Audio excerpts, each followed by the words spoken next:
Изготвяне на справки в електронни таблици. Днес с вас ще се научим да правим справки с електронни таблици в Excel. За целта отваряме определена таблица, без значение каква е. Важното е да имаме коректни данни в нея. Аз използвам от ресурсите на издателство Domino, съответно и задачите ми са също по техния учебник. Така, хубаво е да си припомним, че в последните часове по информационни технологии вие всъщност сте се запознали с инструментите за филтриране и сортиране на данни. Нека да си припомним какво означаваше това. Всъщност с сортирането ние подреждаме данните в таблицата по някакъв определен критерий, а с филтрирането то ни помага всъщност да включваме или изключваме някакви данни от таблицата отново по определен критерии.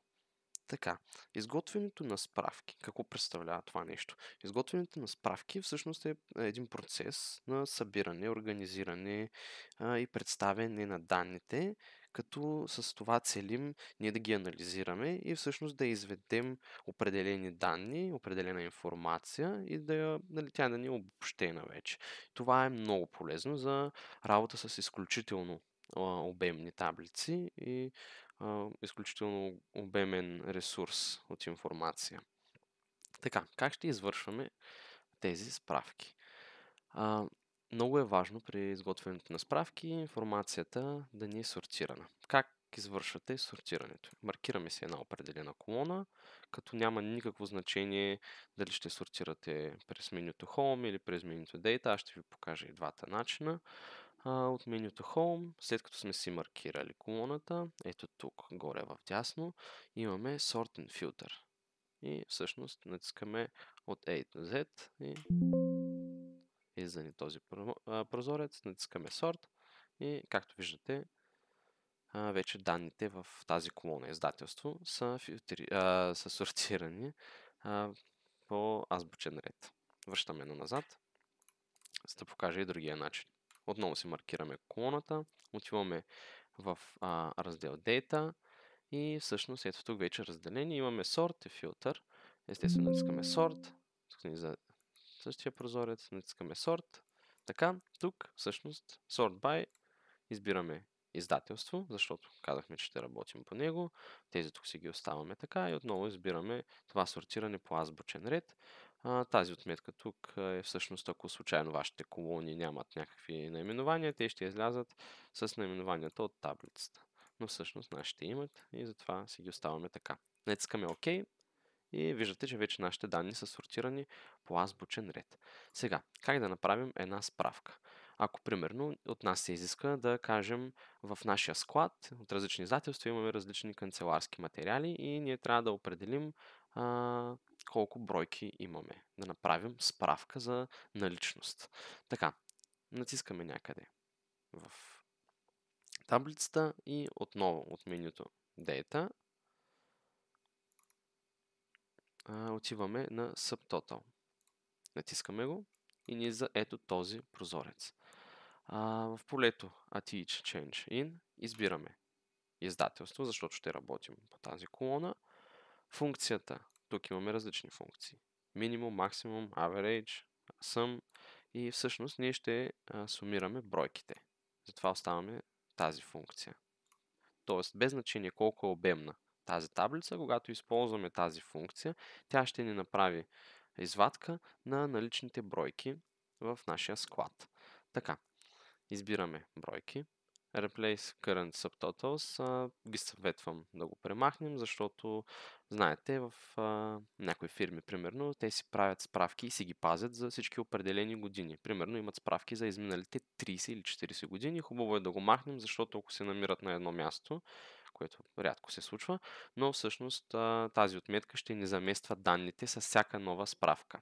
Така, Summary Below the Data го оставяме маркирано, защото ще ни извежда резултатите от справката под редовете и всъщност е много удобно, защото дърпаме накрая чертата и получаваме някакъв резултат. Така, след като сме направили всичко това, натискаме ОК и ето виждате, отстрани ни се показаха едни минусчета, които като видите ще станат плюсчета. Ето така, които ще ни скрият всъщност справките. И като натискаме плюсчетата, ще ни ги разширяват. И ето виждаме в момента, показва се отдолу, дръпнали сме чертата и виждаме резултат от брой, защото избрахме брой. Имаме от издателство Диамант, имаме общо 85 бройки в нашия склад. От издателство Книжовен свят имаме 92 бройки, а от издателство Луна имаме 73 бройки. И отдолу ни изписа всъщност, че имаме общ капацитет в момента 250 бройки. Всъщност това представлява изготвянето на справки, но това е много простен вариант, защото ние в момента работихме по една определена колона. Така, когато се наложи да правим справка при повече колони, по-голям обем информация, всъщност сега ще ви покажа какво правим.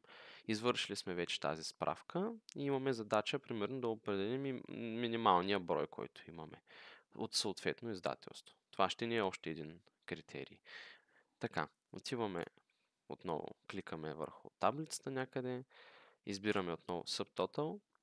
Всъщност казахме, че ще търсим сега този път минимален брой или всъщност може да изберем дори минимална цена, няма значение.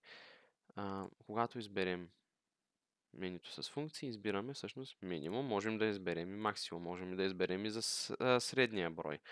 Така, на този път ще търсим минималното и натискаме отново ОК. И ето всъщност, че освен се запазва справката за бройките, ще ни покаже и минималната цена.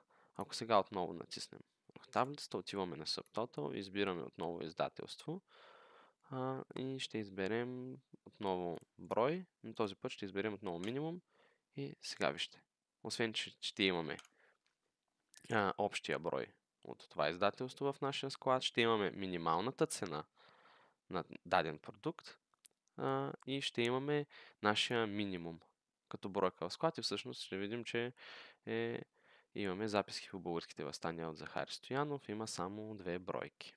И това всъщност представлява изготвянето на справки.